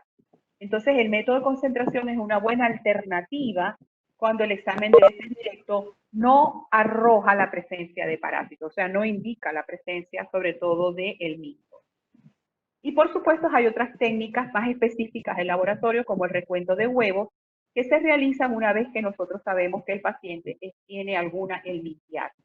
Eso permite clasificar a la infección por ese helminto como una infección leve, una infección moderada o una infección severa, porque no todo el mundo va a tener o va a albergar la misma cantidad de adultos del mismo. Otras muestras que se pudieran usar es la muestra de esputo. Recuerden que el parásito pasa por pulmón. Si la persona expulsa en el esputo las larvas, en el microscopio se pudieran observar. ¿Okay? Está, por supuesto, la expulsión espontánea de adultos, que ya se las comenté. ¿Okay? ¿Y cuál es el tratamiento? Los antihelmínticos convencionales que se usan para ascariasis son el albendazol y el mebendazol. Las dosis que son suspensión, obviamente, son más usadas para niños pequeños. Esas son dosis que ustedes van a tener que colocar por kilogramo por kilogramo de peso. Eso lo van a ver en detalle en farmacología. Por los momentos, lo que necesito es que ustedes más o menos identifiquen que albendazol, mebendazol y otros que vamos a ver más adelante son antihelmínticos, o sea que son parásitos específicos contra los helmintos. Últimamente, en los últimos años, también se han utilizado con buenos resultados algunos medicamentos que, aunque eran antihelmínticos, también se están usando contra protozoos. Uno de ellos es el albendazol. Vamos a empezar con el otro geohelminto. Hay alguien que tiene el micrófono abierto. Quiero dejar el chat abierto. El siguiente de los geohelmintos que vamos a hablar es Trichuris trichura. Obviamente, como ven acá en esta diapositiva, él también tiene formas adultas de sexo separado, o sea, hembras y machos. Y también hablamos de otra forma evolutiva que es el huevo. Pero aquí, si se dan cuenta, solo existen huevos fecundados, es decir, la hembra de Trichuris no tiene la misma capacidad que la hembra de Ascaris, que ella ponía huevitos solos. La hembra de Trichuris no logra eliminar sus óvulos como lo hace la de Ascaris. Estos ya son más chiquitos. Ustedes ven los tamaños, ya están entre los 2.5 3 centímetros de tamaño, o sea que son bastante pequeñitos en comparación con los anteriores. Y tienen, aparte de su tamaño y su color, que son bastante blanquecinos, una característica muy notable, que es lo diferente que son sus dos extremos. En el extremo anterior, el parásito es sumamente fino, parece un pelo. De hecho, este es el parásito que llaman tricocéfalo. Vulgarmente se le llama tricocéfalo. Recuerden que tenemos que usar el nombre científico, que es Trichuris trichura. Y tricocéfalo quiere decir justamente cabeza de pelo. Y lo llamaban cabeza de pelo porque el extremo anterior es muy finito. Solo el último tercio del cuerpo del parásito, que es el tercio posterior, tiene una parte más gruesa. Todo lo demás es finito, el tercio posterior es grueso.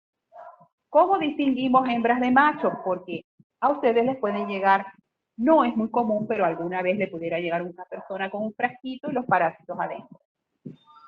El macho, al igual que el anterior, es incurvado ventralmente, o sea, la parte posterior es incurvada, tiene una espícula, pero esa espícula solo se ve al microscopio. Y la hembra termina en forma cónica, quizás un poquito arqueada, pero no como el macho. Entonces, este que vemos a la izquierda, súper enrollado en el extremo posterior, sería el macho. Esta que está acá con la puntito rosado es la hembra. Y fíjense que todo el extremo anterior parece un látigo, es muy finito. Aquí tenemos imágenes reales del parásito. Estos enrolladitos son machos. Estas que están ligeramente curvadas son hembras. Aquí los tenemos también a la derecha. ¿Okay? Y sus huevos, que obviamente solo vamos a poder ver al microscopio, que son los que los laboratoristas reportan cuando en una muestra de heces existen los huevos, son estos que vemos acá, son muy típicos, muy característicos, tienen forma de balón de fútbol americano, dicen muchos, y ellos miden entre unas 50 micras de largo por 22 de ancho, y tienen estas características, una membrana muy gruesa y unas estructuras delgaditas aquí transparentes que se les llaman tapones mucoides. Entonces eso ya es característico de un huevo de trichuris. ¿Dónde viven los adultos de trichuris? O sea, ¿cuál es el hábitat? Intestino grueso.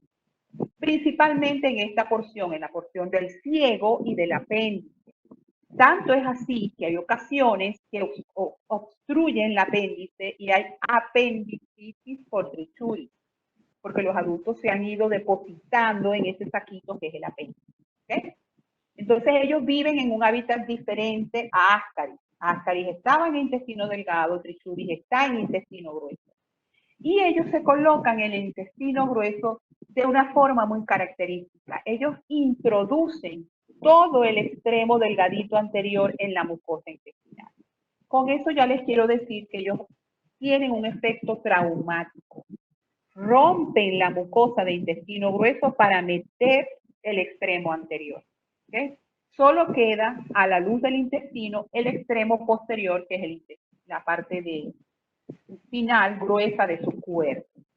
Entonces, ese es el lugar, intestino grueso, entrometido, digámoslo así, parte de su cuerpo en la mucosa.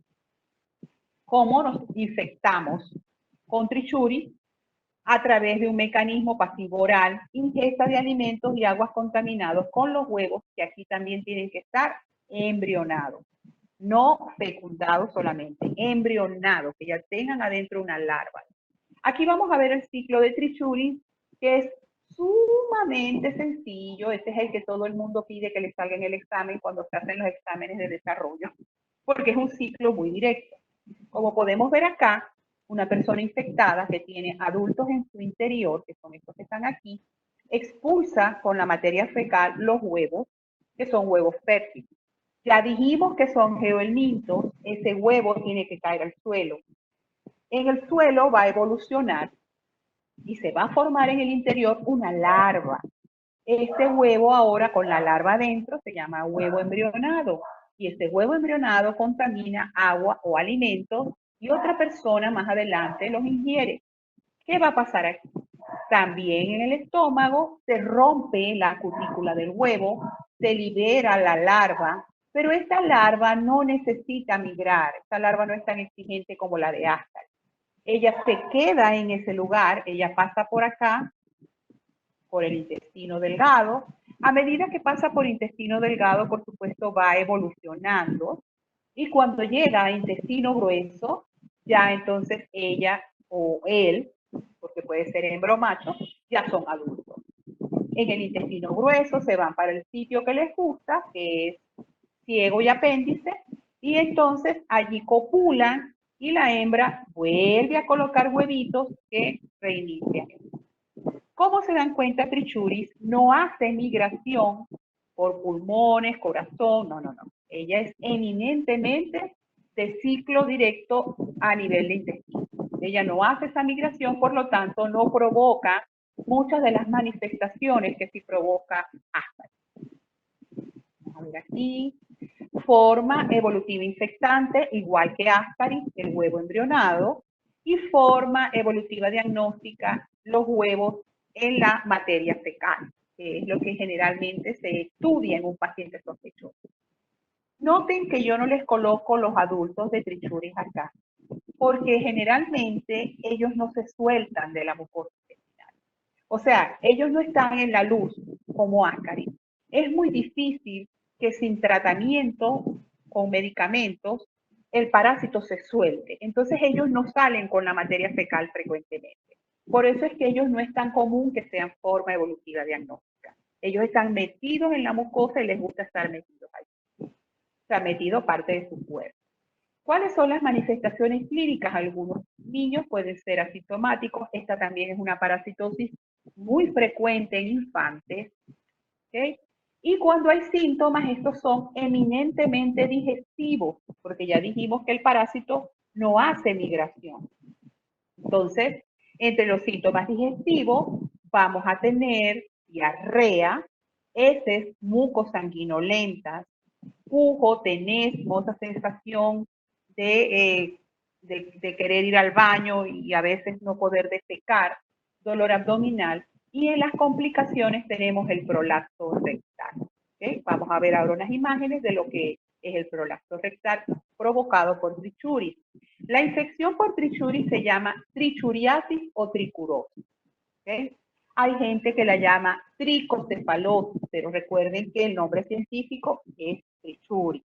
Entonces es preferible nombrarlo trichuriasis. Como síntomas generales tenemos la presencia de palidez, la pérdida del apetito y a veces puede haber en casos excepcionales muy graves anemia, porque trichuris ingiere sangre. Cuando está metido en la mucosa intestinal, ellos tienen en el extremo anterior un pequeño estilete y con eso pueden chupar sangre. Entonces, una persona que tenga un parasitismo intenso por trichuris puede tener anemia. Lo que estoy mostrando acá, bueno, aquí ya estaba hablando de la anemia, aparte de, por supuesto, por problemas de que no se alimentan bien, los niños pierden de crecer tener buena estatura y buen peso. Aquí vemos el caso de lo que es un prolapso rectal. Esto simplemente es que el intestino grueso evagina, o sea, sale de lo que es el ano, y aquí pueden observarse estas cositas blancas que observamos aquí, son los extremos posteriores de los trichuris. ¿Por qué? Porque cuando tenemos tantos adultos metidos en la mucosa, la tonicidad de la capa muscular que tiene el intestino se pierde. Y es algo así como que se afloja y se sale. ¿Okay? Entonces, trichuri, en casos de infecciones graves o severas por el parásito, puede provocar lo que se llama prolapso rectal. ¿Cómo hacemos el diagnóstico de trichuriasis? Muy parecido a la lámina anterior de ascariasis. Examen de heces coproparasitológico o lo que se llama examen de heces directo, pero aquí cobra mucha importancia el método de concentración. Y yo les hago esta aclaratoria porque ustedes como médicos son los que van a solicitar los exámenes de laboratorio. A medida que una hembra de un parásito pone menos huevos, es más difícil que los huevos estén en las heces. El problema es que la hembra de Ascaris sí pone muchos huevos. Una sola hembra puede poner 200.000 huevos, imagínense. Pero ya una hembra de trichuris, si pone 20.000 huevos, es mucho. Entonces, los métodos de examen directo a veces no permiten recuperar esos huevos si el paciente está parasitado y sale negativo. En estos casos se recomienda con más insistencia cuando sospechamos trichuriasis, no solo pedirle al paciente que se haga un examen de ese coproparasitológico, sino que también se haga un método de concentración y el personal de laboratorio estará en capacidad de hacerles ese método de concentración fecal. Como resultado, muy probablemente, esto que está en el medio es un método de concentración realizado en un tubo de centrífuga. Al final lo revisamos al microscopio y es probable que el paciente, si está parasitado, nosotros conseguimos los huevos. También se pueden solicitar métodos de recuento que permiten estimar si la parasitosis es leve, moderada o severa. Los pacientes con trichuriasis pueden tener anemia, que ya lo habíamos dicho, y eosinofilia, o sea, los eosinófilos se elevan por el daño tisular que provoca el parásito. El tratamiento es prácticamente el mismo, o sea, los mismos medicamentos, quiero decir. Entonces, por eso es que Ascaris y Trichuris se les dice que son parásitos asociados. Cuando uno tiene un niño infectado con Ascaris, uno casi siempre sospecha que también puede tener Trichuris, porque tienen el mismo mecanismo de transmisión. Los niñitos que comen arena, que juegan con arena, pueden tener la posibilidad de infectarse de igual manera con ambos parásitos.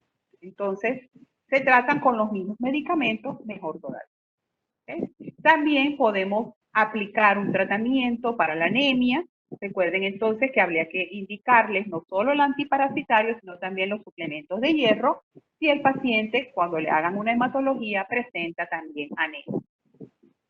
Vamos entonces con el último de los geohelmintos de la clase de hoy. Ya con estos vamos a concluir, que son los ancilostomídeos. Si se fijan, aquí estamos hablando del término de no de un solo parásito, sino de dos. El término ancilostomídeo se usa o aplica a dos géneros diferentes, o sea, a dos parásitos diferentes, que son el género ancilostoma y el género Necator. Ellos dos pertenecen a la misma familia, que es la familia Ancylostomatidae. Como ellos pertenecen a la misma familia, se les acostumbra llamar ancilostomídeos de forma común. Los elementos que hacen esto es porque son morfológicamente muy parecidos, provocan la misma clínica, se tratan con los mismos medicamentos. Entonces, desde el punto de vista clínico, a uno no estrictamente le interesa saber si hay ancilostoma o Necator en el paciente, porque sea uno o sea el otro, va a tener las mismas manifestaciones y se le va a dar el mismo medicamento. Entonces, a ellos se les trata como los ancilostomídeos. Además, porque a nivel de laboratorio, el microscopista no puede distinguir los huevos de ancilostoma con los de Necator porque son idénticos. Eso es como cuando uno trata de identificar unos gemelos que son idénticos. Falla total. Tendremos que hacerle alguna prueba genética específica porque hasta genéticamente son muy similares los gemelos. Entonces, desde ese punto de vista, el laboratorio, como estos huevos son idénticos, tiene que reportar y les va a aparecer en la hoja de reporte huevos de ancilostomía. ¿Okay? Por eso es que me van a oír hablar de ancilostomídeos en general. Si nosotros evaluamos los elementos o las formas evolutivas del parásito de los ancilostomídeos, tanto de ancilostoma duodenale como Necator americano, en el ciclo existen tres formas importantes: la forma de adulto, la forma de larva y la forma de huevo. Y van a ver que hablo de forma de larva porque estas son unas larvas que están libres, fuera del huevo. Son larvas que tienen movimiento y se producen a partir del huevo. Entonces, en el ciclo de los ancilostomídeos me van a oír hablar de adultos machos, adultos hembras, tanto de ancilostoma como de Necator, larvas rhabditoides, que son más pequeñas, y larvas filariformes, que son unas larvas más desarrolladas, tanto de ancilostoma como de Necator, y los huevos, que son unos huevitos fecundados que, como ya les dije, no podemos distinguir el de Necator del de ancilostoma y los llamamos ancilostomía. ¿Okay?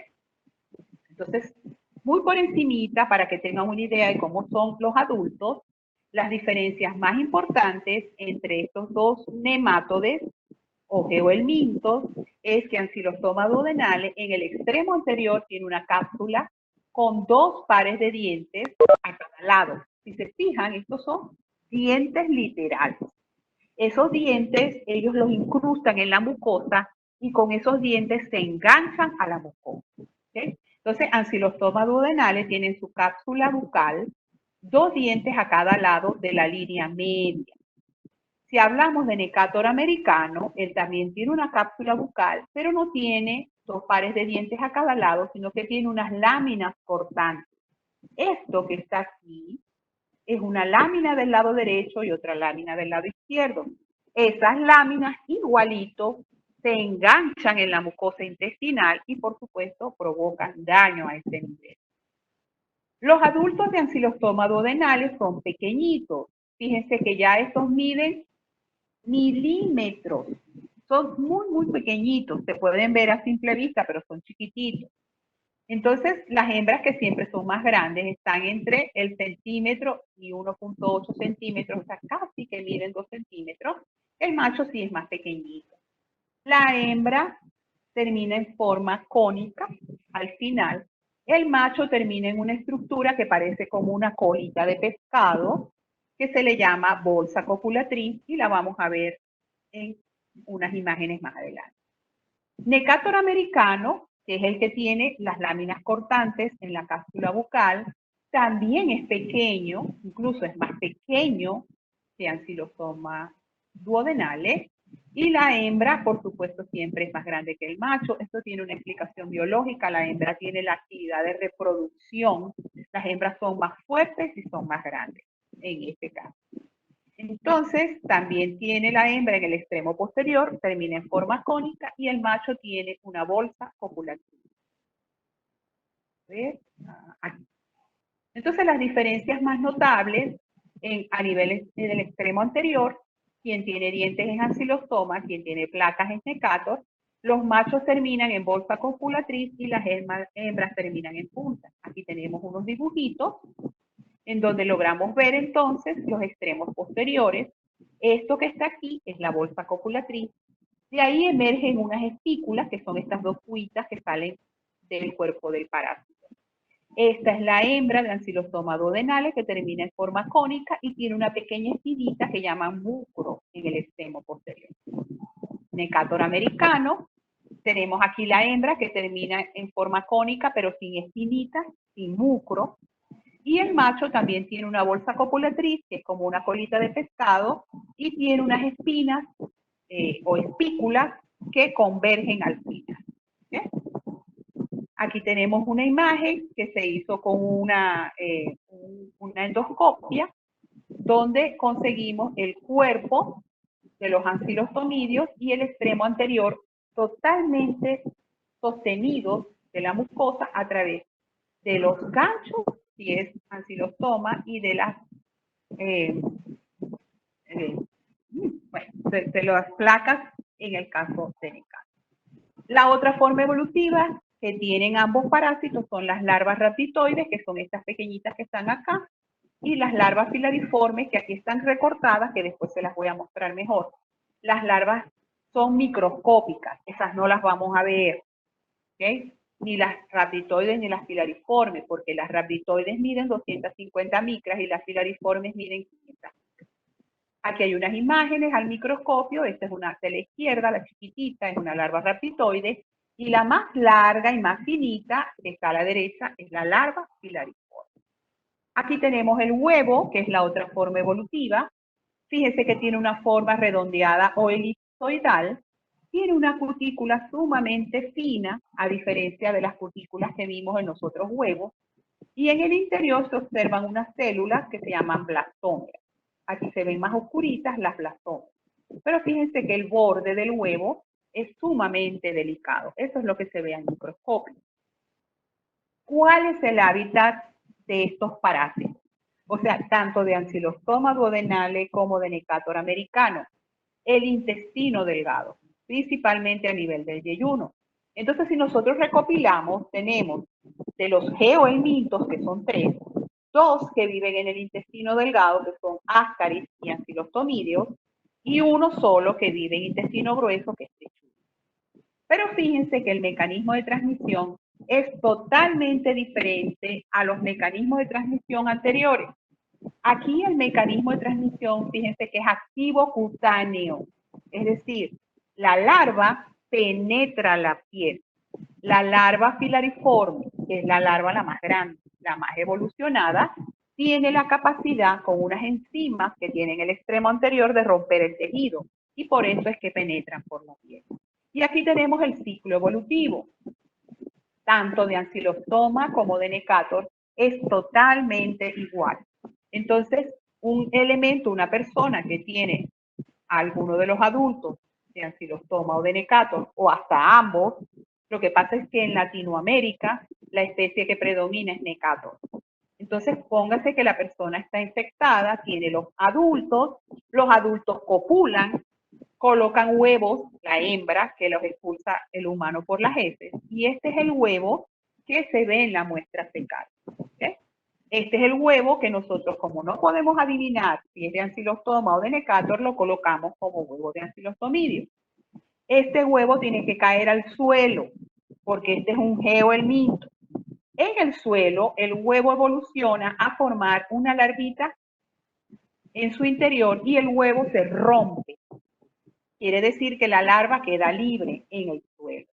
Y esa larva raptitoide se va a mudar o va a crecer y se va a transformar en una larva que se le llama larva filariforme, que es esta que está aquí más grande. Esa larva está obligada a penetrar en el organismo humano. Si no penetra en un organismo humano, la larva muere. Entonces, esta es la forma infectante. La persona que juega en la arena, que no se cubre el cuerpo de la arena, que camina descalza en zonas donde hay larvas, porque otra persona defecó y se formaron las larvas, pues la larva obviamente va a penetrar por zonas descubiertas de la piel y una vez que entra hace una migración por sangre hasta llegar a pulmones, a corazón y va a ser exactamente lo mismo que hace la larva de Ascaris lumbricoides. Es decir, esta larva que penetró por la piel y tomó circulación, pasa por pulmones y después sube por el aparato respiratorio, llega luego a ser deglutida, a pasar ahora al esófago, y en el esófago vuelve a pasar, aquí en este caso por primera vez va a pasar por estómago, no le ocurre nada, y cuando llegue al intestino delgado ya se va a haber transformado en adulto.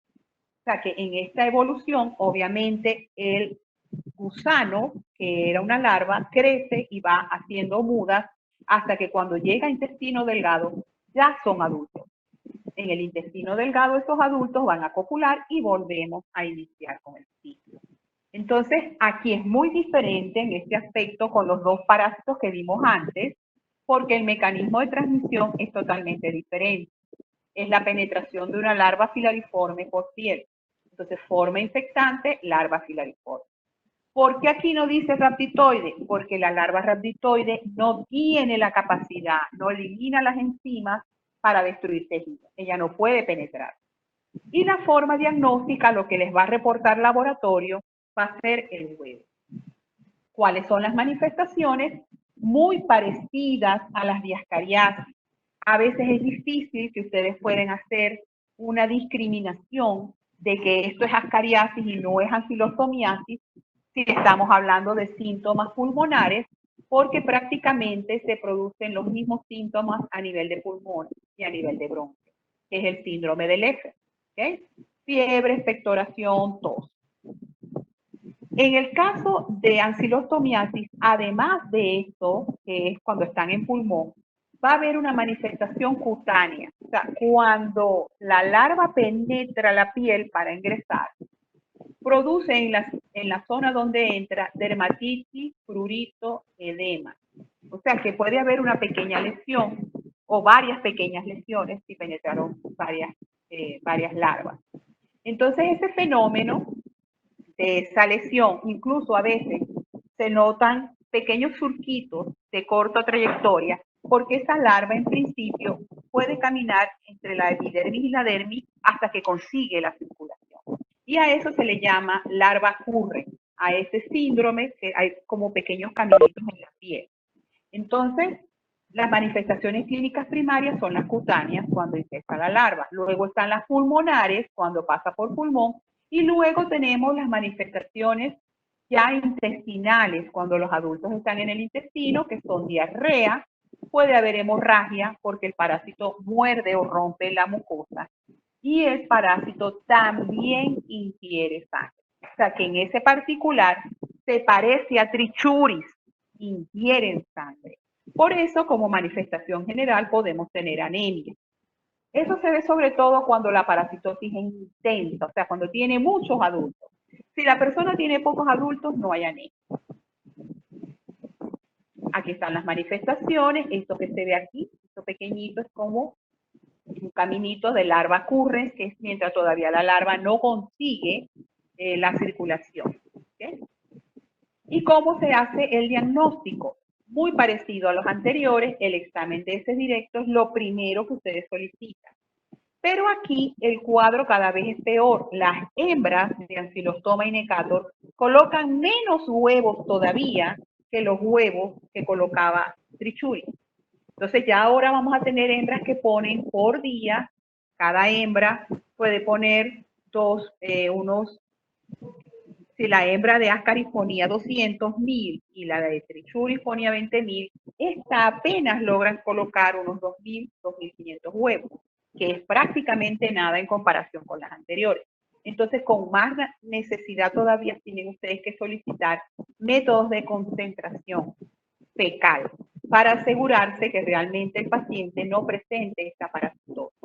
Incluso en el laboratorio se recomiendan, aparte del método de concentración que nombramos acá, que puede ser el método de Ricci o cualquiera de estas variantes, unos métodos de cultivo para estas larvas, como es el cultivo de Arada mori. Esas son técnicas que el laboratorista conoce y puede aplicar. El tratamiento es el mismo, albendazol y mebendazol. ¿Okay? Recuerden que también aquí hablamos de las dosis en suspensión para niños. Y en los casos de pacientes que presenten anemia, no deben olvidar el colocar también tratamientos contra la anemia, como son los suplementos de hierro. Entonces, bueno, ya con este sí finalizamos. Realmente no sé si quieren que pasemos rapidito a la página para decirles dónde están las clases en modo PowerPoint. A ver, ¿qué se me hizo? Nosotros volveríamos a tener clase el próximo miércoles, continuamos con la teoría y el jueves, recuerden que tenemos la actividad práctica, que también es vía web. Lo que necesito que me contesten de aquí a allá es si podemos usar las 2 horas completas para yo hacer la actividad, no hacerla tan rápida. Si no lo puedo tener juntos, pues la tengo que dar 2 veces y la doy un poco más rápido, o sea, la hago más corta. Vamos rapidito, voy a detener la grabación, vamos a pasar a lo que es la página web. Déjenme abrir aquí para ver si ahora podemos trabajar lo que no pudimos hacer al principio cuando quise abrir la página del aula virtual. Déjenme ver si ahora podemos.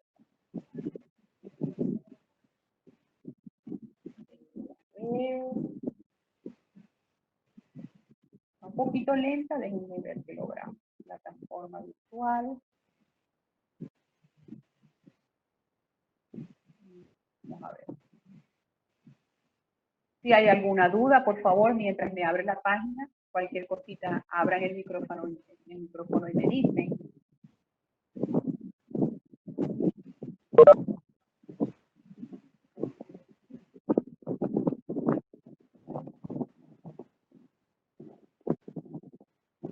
Ok, vamos, parece que ahora se va a abrir la página de microbiología. Y cuando ya abra, vamos a compartir pantalla ahora. Vamos a ver, compartir. ¿Pueden ver? Necesito que me conteste algo. ¿Sí? ¿Pueden ver la página compartida? Sí, doctora. Ok, perfecto. Bueno, como ven, ahí está la página de microbiología. Recuerdan que aquí yo les había comentado los links para los libros. Logré ponerle al lado, entre paréntesis, ¿cuál es el libro? Aquí tienen el de microbiología de Murray. Este es el link para que lo descarguen. El de Yagüez, el de Botero, que es específicamente de parasitología, pero tiene todo más explícito, y unos atlas que les coloqué. ¿Okay? Creo que aquí no tengo más nada. Vamos un momentito, creo que lo coloqué.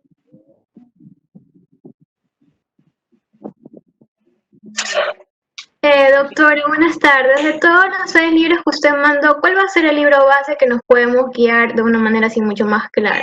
El de microbiología de Yagüez. El de microbiología de Yagüez. Listo, gracias. Para lo básico. Para el detalle, que yo no puedo exigirle en algunos tópicos mucho detalle, porque son muchos parásitos para el tiempo.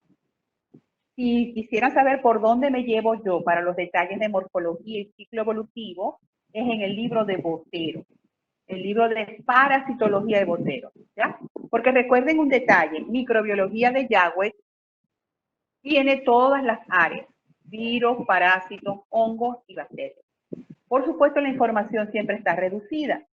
Todo lo que yo les muestro en las diapositivas, lo que me voy más allá, lo saco del libro de Botero porque Botero es solo parasitología. ¿Okay? Pero el libro texto base de la materia, al ser microbiología, es el de microbiología de Yagüe. Aquí, si se fijan, acabo de abrir la pestañita. Esta es la misma pestañita de presentación donde está el link de los libros. Ustedes se van totalmente hacia abajo y van a ver que dice clases en PowerPoint. Le hacen clic allí y aquí van a tener, aquí hay una clase. Lo que pasa es que se ve chiquitito.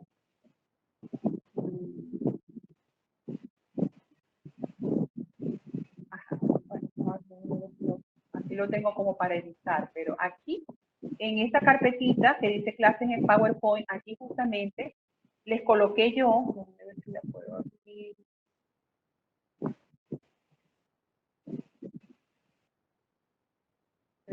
Pero bueno, aquí en esta carpetita es donde se colocan las clases en PowerPoint, no las videoclases. ¿Por qué? Porque las videoclases van a estar, ustedes le dan aquí medio ciclo, le dan aquí a la pestaña video clases y aquí es donde aparece.